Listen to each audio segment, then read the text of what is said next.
الله زمون گناهونه معاف کا، الله زمون تقصیرات معاف کا، الله زمون په گناهونه باندې قلم د عفو راکاږه، الله زمون زړونه زمون سینې زمون دماغ د خپل دین علم ته کلاو کا.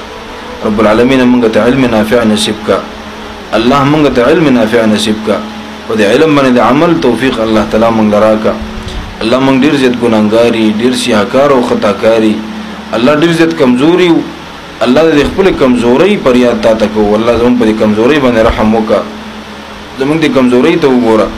الله زموږ گناهونه معاف کا، الله زموږ ناراضي شه، الله زموږ نه خوشاله شه، الله زموږ دی وړو گناهونه معاف کا، الله پټو ښکارا گناهونه معاف کا، الله انفرادي اجتماعي گناهونه معاف کا. رب العالمین زموږ ټول طریقې د ژوند الله د پیغمبر صلی الله علیه وسلم د سنت مطابق وګرځوا.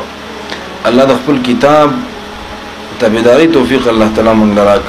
الله کو بیماران دي بیماری په صحت باندې بدل کا، او کورونو کې څوک بیماران دي الله بیماری په صحت باندې بدل کا.